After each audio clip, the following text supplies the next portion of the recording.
So in this lecture, we want to talk about distal causation in biology. We talked about this in broad terms a few lectures ago and said that this causation is unique to biology. You don't find distal causation in chemistry and physics. We have proximal causation in biology too, which is the reaction of organisms against a constant genetic background. But distal causation changes the genetic background and therefore can change the phenotypic responses of an organism. So the objective function that describes this becomes the biologist's function. This is not the function of the physicist or the chemist. This is the biologist's function. And this is actually a deep and fundamental topic when you get into it. In this class, the objective functions we use are pretty straightforward, but there is a broader context to this function, some of which I'll touch on in these slides. So the outline here is that the objective function can be used to describe distal causation or biological causation. The objective function can be a fitness function, as we'll see in a moment, that you can select based on. So you can actually study the objective function experimentally now. Many objective functions have been formulated and studied, and we'll talk a little bit about them. Interestingly enough, the growth process for microbes and even mammalian cells in culture can be formulated based on data only, which is interesting. So you can actually formulate an optimization problem where every parameter in the optimization procedure is experimentally determined. So no theory, no nothing. It's just straight data-based optimization problem, or you might say it could also be data interpretation seen through the eyes of evolution, as stated by the objective function. Talk a little bit about the objective function in practice and some of the lessons that have been learned here. Okay, so distal causation, unique to biology. So here is a simple illustration of proximal versus distal causation. So proximal causation is here written on the y-axis, distal causation on the x-axis.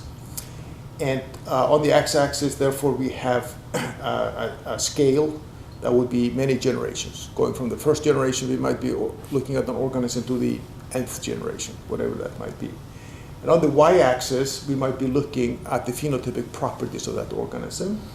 And that's written out here, in this case, just as a heat shock. Let's say we give some organism we're studying a heat shock. And that may very much come down to the conformational changes of key transcription factors that respond to the heat shock. So it's physical-chemically based. It's the stability, temperature stability of a protein that may be the key to that response. Now, if we evolve a cell, so we implement some process that when you see distal causation unfold, could be temperature tolerization in this case, could be any kind of tolerization, and then some generations later, you repeat that heat shock experiment and you get a different result because now your organism is different. It could have a worse or a better response to that experimental environmental perturbation, I should say. So that's kind of a way to illustrate the difference between proximal and distal causation. Proximal causation is we can normally look at some physical-chemical process and study it. But distal causation will change the DNA sequence, change some of the kinetic properties of the gene products, and alter that response. All right. So let's talk a little bit about the objective function now. We talked about it before, so this slide we've seen before. But there are objective functions that we are interested in, which are fitness functions. And these are functions that are meant to describe this distal causation. They are proxy to a biological process that you believe was optimized in some sense based on the history of that organism.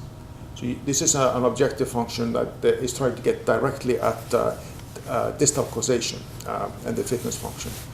We also have objective functions that are design objectives, which are normally production objectives for an organism. You want to change its phenotypic response to suit you. Even the stem stiffness example that I talked about, so the harvester in the field can clip the corn very efficiently. So there's a bunch of design objectives that we can state. And then there are the validation objective functions that we talked about in a previous lecture in some detail. So there are different types of objective functions, all of which are of interest. Now the objective function for linear optimization looks like this. We talked about this before. It's denoted by a z, and then you have a vector of weights, c, that you specify, and then v, of course, is the flux vector, and you can pull on any flux in the network or all of them, depending on what numbers you put into the vector c. So the vector c is chosen by you when you formulate an objective function. As I'll show you, there are many, many different types of objective functions that you can study this way. So a lot of detailed text here, so hopefully we'll zoom in. ATP production, we talked about maximizing ATP production as a common objective you may be interested in. Another objective function that is of some interest is to minimize the nutrient uptake rate given a certain function of the cell. So often this comes down to finding the best biomass yield, for instance, which seems to be what cells do in a chemostat, for instance, where you evolve them in a chemostat. The winner often is a strain that maximizes biomass yield, but not growth rate, because it's specified by the dilution rate in a chemostat. Minimizing the Manhattan norm of the flux vector, the absolute value of all the fluxes, is an objective function that was studied as far as in the mid-90s by Sef Heinian in Holland. And this is a proxy for economizing the proteome as much as possible. So if you minimize the flux vector, the length of it, if the k-cats are, well, they're what they are, but you minimize, therefore, the amount of protein that is needed to execute a particular state, with some caveats. But as we saw in the Me matrix, you can actually now calculate the proteome explicitly, and it performs this or includes this objective intrinsically when you calculate with that. This turns out to be pretty important because constraints associated with the proteome are severe. Maximize the metabolite production, that's an engineering objective. Maximize biomass growth, that's another objective. But the bioprocessing, you're growing cells and producing with them. So often you'll have a dual objective there, and you have to deal with both of them. And we'll talk about the UpNOC process. I think lately maybe it was mentioned by Nate Lewis in his lecture. There's an inherent trade-off between these two, and you can shape the solution space so that you maximize the biomass production as you evolve on the growth rate. So this, the UpNOC algorithm that came from Kostas Varanis' lab at Penn State was the first algorithm in a suite of algorithms that do these sorts of things now. Not too many strains have been built using these calculations, but some. There are objective functions that can be based straight on physical chemical properties, including thermodynamics. Herko Holzhutter in Berlin has put out some papers on that, and that's actually interesting because it's in the cases he has a shortcut to the kinetic parameters. Then you can state, cell type specific objectives. Like if you look at your kidney, its goal is to clear things out of the blood. So if you have plasma and you have urine, the kidney sits in between. Well, its job is to pump this thing across. So you can look at the OAT transporters, the organic ion transporters, for instance, that are very important in that process. They regulate blood pressure, for instance.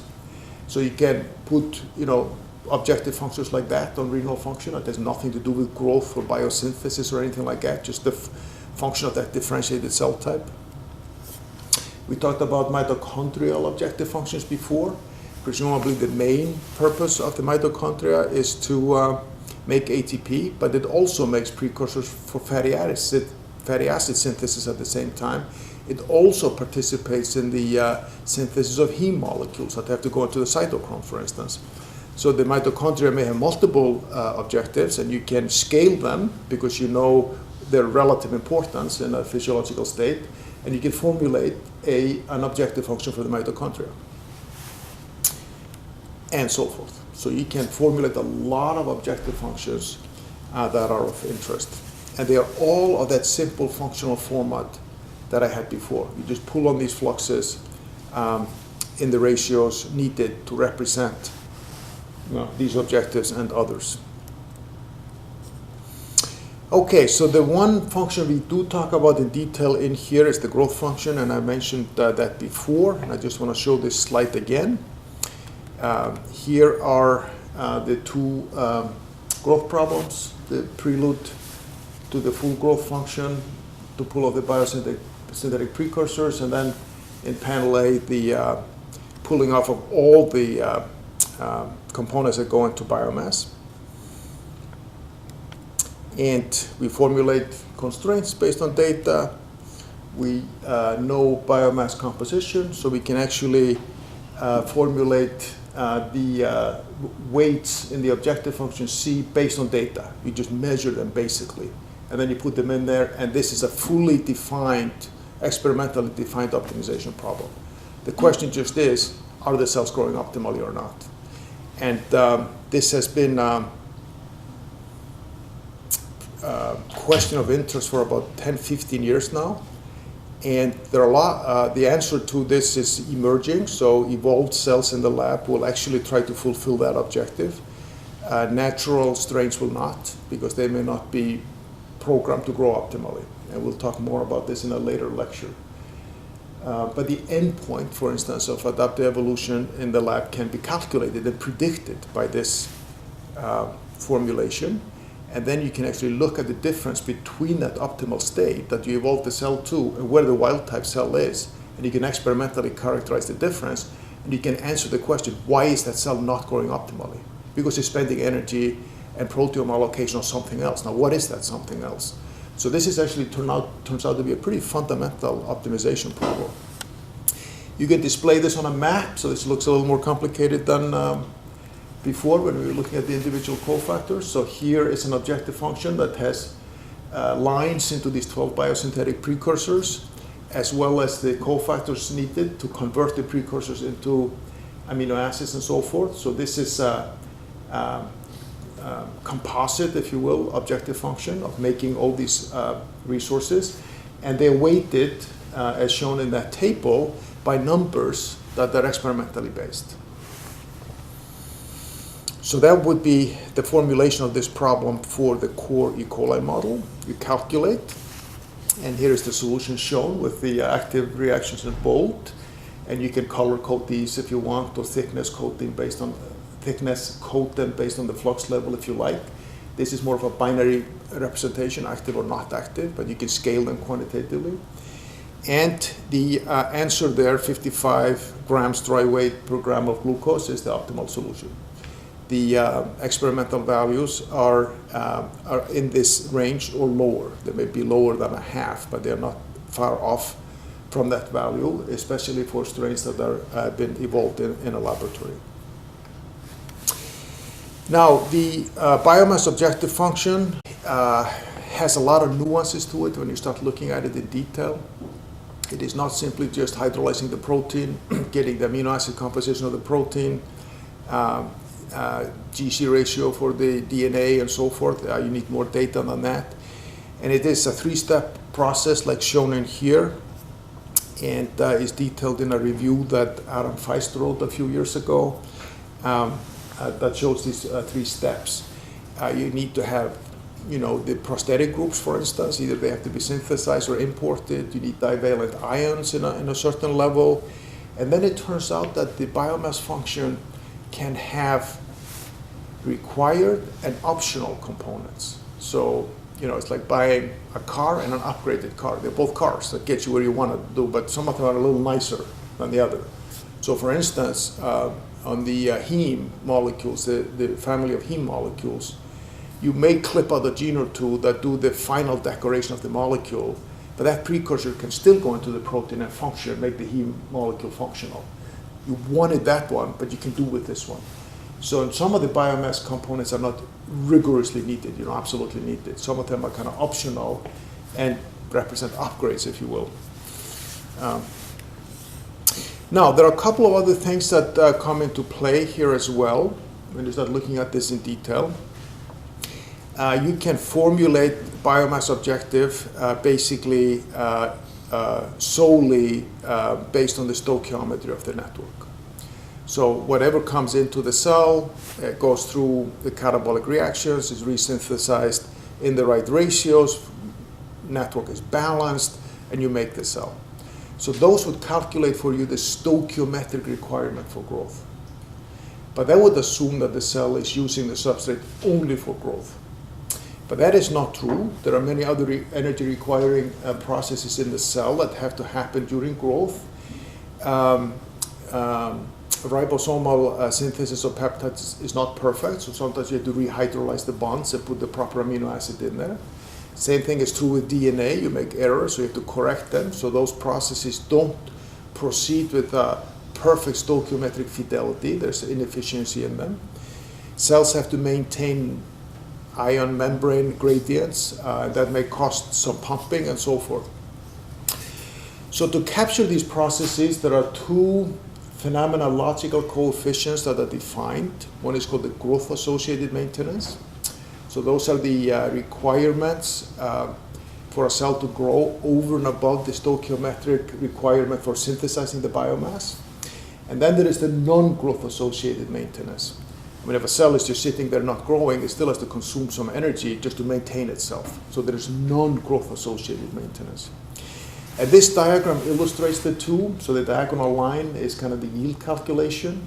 And often then the measured octave rate is just relative. It's just normalized to 1. So you put 1 unit in and you get a yield out, which is just a fraction of that 1 that comes out as biomass. 0.55 in the solution I showed you before using the core E. coli model.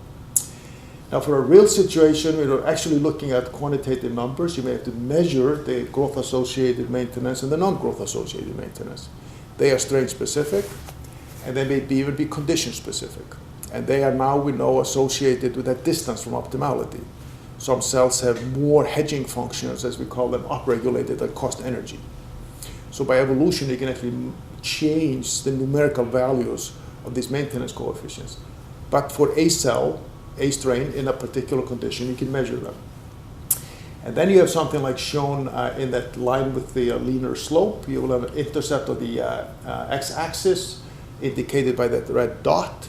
So that would be the minimum substrate octave rate that is required just to maintain the cell. Anything past that is then used for growth. The slope of that line is leaner than the stoichiometrically perfect one because some of the substrate that's taken up has to be used for growth-associated maintenance. So not all of it stoichiometrically goes into growth. So those are then two deviations from that ideal line of all the resources going into biomass synthesis. So in this case, you often have numbers where you measure the substrate octave rate, often denoted by Q, and the outcome of this process is the growth rate itself, which is most frequently denoted by the Greek letter mu.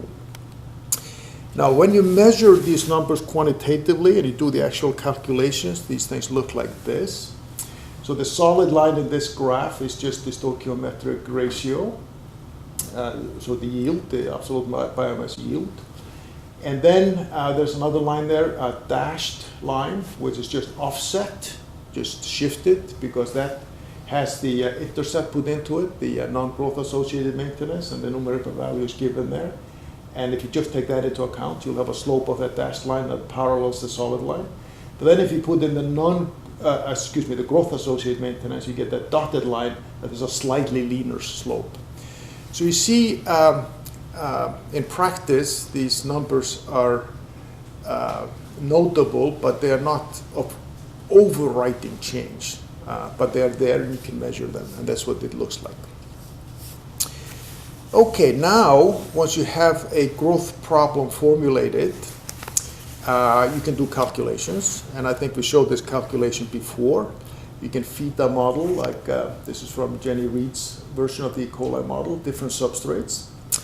And what is shown in this diagram below, panel B, on the y-axis is just increased growth rate, and on the x-axis is the secretion rate or the uptake rate of a proton. So you can actually calculate whether the growth on a particular substrate, satisfying all the growth demands, all the maintenance demands and everything, leads to acidification of the media or not. And that's kind of indicated in the schematic above. So once you have a fully formulated growth problem, it's not just calculating the growth rate, you can calculate many other things that happen at the same time. Now here at the end, let me say a few things about our ability now to study the objective function. And remember, this is extraordinarily exciting development because the objective function, if it is a fitness function that you can impose experimentally, you can specify the driver for the distal causation experimentally, and then you can do the experiment. So you can actually now experimentally address the objective function, at least a range of objective functions, maybe not all of them. Maybe hard to figure out the kidney objective function in this way, but there are some of them you can do this way. So this graph here is from an old publication in Nature that calculated the growth optimality properties of the E. coli strain that has been so commonly used over decades in the lab on certain substrates. And they are on here: glucose, succinate, malate, acetate being the worst substrate, being the lowest growth rate. And you can actually serially pass them in that media to see if the growth rate improves, and you see here it improves a little bit. Not a lot, but it does improve a little bit. So even that strain is adapted to grow in rich media, it hasn't been perfectly adapted. So the objective function can drift a little bit, and you can experimentally observe that. Now, as some of you may know, Adam Feist, who will probably come in here and give a lecture later on, has built an automated evolution machine that allows the evolution of multiple replicate cultures and doing multiple different things simultaneously.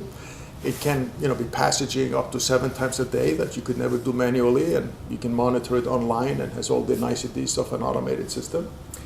And this is the outcome of one such experiments. This is an adaptation of E. coli to grow at 42 degrees, which is higher than its optimal temperature, that is close to body temperature, 37 degrees.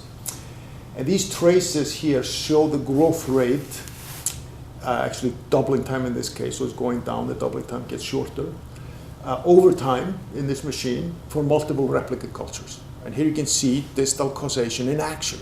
You can just see how it is better and better at growing at 42 degrees that it wasn't adapted to previously. Then you can resequence these strains now overnight, find the mutations, and study the processes that actually mutated to give this more superior phenotype. So you can see here, this is a gradual process. It just kind of linearly increases. And this is typical when you have a lot of contributing mutations. A lot of things are mutating slowly at a time, and each mutation gives you an incremental advantage. Sometimes when you do an experiment like this, you may get an outcome like shown in this slide. So this is adaptation to glucose at 37 degrees, so it can actually grow faster if you evolve it. But you see in this case, there's one huge drop in that curve. And so that represents, actually in this case, one highly causal mutation that enables faster growth under these conditions. And then there are some smaller contributing ones in there as well. So in this case, you might sequence right before and after that jump to try to find out what exactly that mutation is. And in this case, it turns out to be an RNA polymerase. Very interesting set of closely related mutations that are responsible for that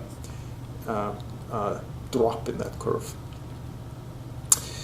Okay, so we can study the objective function now in the lab, which is actually fascinating. And you can resequence cheaply, and you can basically study this distal causation now.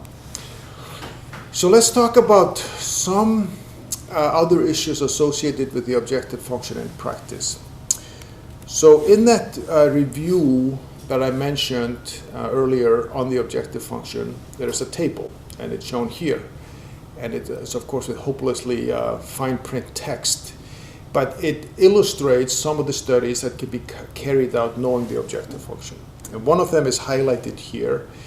This came from, again, from Kostas Maranis' lab,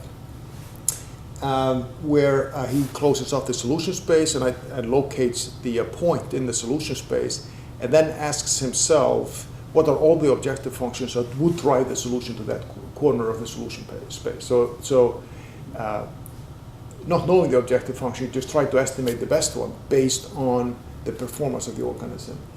And so he calculates a family of objective functions, and they all are closely aligned with the growth function. So that's an example of a study like that. Here's another one, and in fact this is from the very first flux balance paper that addressed physiological objectives. This was the growth of hybridoma cells, which are hybrid cells between a B lymphocytes and a plasma cell that makes a particular antibody. So from the plasma cell, you get the ability to make the antibody. From the cancer cell, you get the ability to grow. You can fuse them together into what's called a hybridoma, and you have both properties if you select for it. So these are the cell types that were originally used for producing antibodies. Now done mostly in CHO cells, but at that time, hybridoma cells were used for this purpose. And they were studied in detail in the early 90s. Off camera, I might tell you the story about Hybridtech here in San Diego that initiated this whole process in the mid-80s. But there was a lot of data on growth and uptake rate of these cells and their function in culture.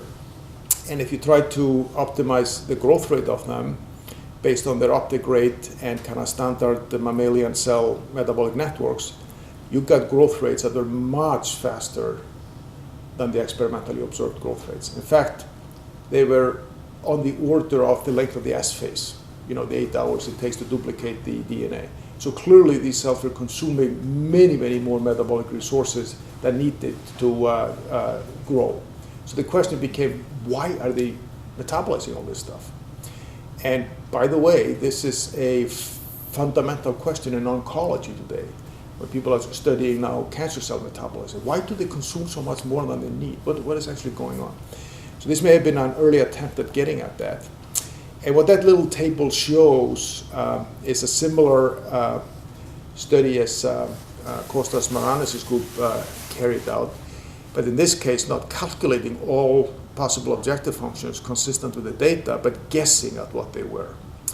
And it turns out that the objective function that is most consistent with the data in this case was minimization of the generation of reactive oxygen species. And that is now holding up in much more recent and more comprehensive data sets on certain cell types. That minimization of ROS is presumably an objective that mammalian cells are really concerned about, because excessive ROS generation, as I think we talked about, damages the mitochondrial DNA that doesn't have as sophisticated repair mechanisms as exist in the nucleus. So the mitochondria will damage with time. In fact, believed by many to be a primary driver in the aging process. And they say you're just as old as your mitochondria, or you're just as young as your mitochondrial DNA is undamaged, I guess, to state it in a clumsy way. So studies like this have been carried out. Here is one from Uwe Sauer's group at the ETH, where he took a deep dive into many, many different mathematical formulations of the objective function and tried to fit data to it. And there's a reference. Here is yet another study from his lab, where he looked at multidimensional objective functions. So there is in here, in this plot, there are three objectives. There is the minimization of the flux vector, which is the proxy for the most parsimonious use of the proteome. There is biomass synthesis, and there is energy generation. And these are not conflicting objectives necessarily, but they're not in parallel. So this is solved by using a Pareto surface. The objective for each one of these individually lies out the solution space. But with all the constraints, you can actually calculate these objectives simultaneously. And this is the result from that study that I think we may have talked about before, but let me say just a couple of things about it. The histograms to the right are the most likely flux values for certain key reactions in there, and the vertical line there is the edge of the solution space. So these fluxes are judged to be very close to the edge, but not quite there. And the points in this space, you see the red ones become blue ones, and they kind of curve that way. So some of these points represent substrate level or substrate limitation, and some of them represent proteome limitation. And it turns out when you use the ME model and calculate this, the ME model collapses this three-dimensional space into one and traces that line out on that surface. Okay, so finally, let's talk about some of the lessons that have been learned over the years studying this objective function. One is that we grow cells in the laboratory under highly non-natural conditions. If you go out there, there are not a lot of rich sugar solutions to grow in with plenty of nitrogen, phosphate, and sulfur in it, and all the salts. So those are highly non-natural environments. So the environments probably of interest to us are the nutritionally rich ones that we have mentioned, but also those that are nutritionally scarce, and also those that are just strictly elementally limited, prevent growth. I mean, like we see for the plants outside the window here, they are most likely phosphate and nitrogen limited or photon limited. So cells often, when they can't grow, they may choose to just harvest nitrogen or phosphate and store it. Okay, so those objective functions need to be studied. So I mentioned this, we can now prospectively study the objective function in the laboratory by using adaptive evolution in the way I described. We have learned a few things here. We have learned that even the cells that have been growing in these rich conditions for a long time aren't fully optimal, so they can be evolved to optimality. And we can now measure the distance between optimal and where they are based on these mutations that we've seen. So we can see what is being mutated to get all the way to the optimum, and therefore what the cells are giving up in exchange for growing faster. And we could now potentially scale that distance, not as a Euclidean length or something like that, but in terms of the mutations, or scale it biologically. And we could maybe take a bunch of strains of the same organism side by side, then evolve them and see how different their hedging functions are, just by measuring that distance from the optimal state. So there's a lot of interesting fundamental things that can be done in this way. Evolution for bioengineering purposes, I mentioned. We can now shape the networks and predict when growth rate selection would be coupled to the production of a compound of interest. This seems to work for a few compounds, but obviously not all. So that's another one. And finally, I think I mentioned this before, there are some pretty important fundamental and almost philosophical aspects to the objective function. If you think about yourself, purpose in life, will to live, what keeps us going, and so forth. There is something that does that, and ultimately that is some objective function somewhere in the back of our minds. And it's not good to lose one's purpose in life, as you know. Okay, so we'll summarize this lecture here briefly. The objective function can be cast as a fitness function and can be used to describe distal causation, which is very important because then we study basic biological phenomena. But fundamentally, I guess there are three types of objective functions we use: the physiological ones, the engineering ones, and the exploratory ones, which we use for representing fitness, design, or validation. Many, many objective functions have been formulated and examined, including the minimization of ROS that I mentioned specifically. The growth function in particular has been studied in detail for microbes because it can be experimentally specified, and that optimization problem is just rigorously formulated and lead to clean, pristine questions that are biologically relevant and even fundamental. The objective function is pretty flexible.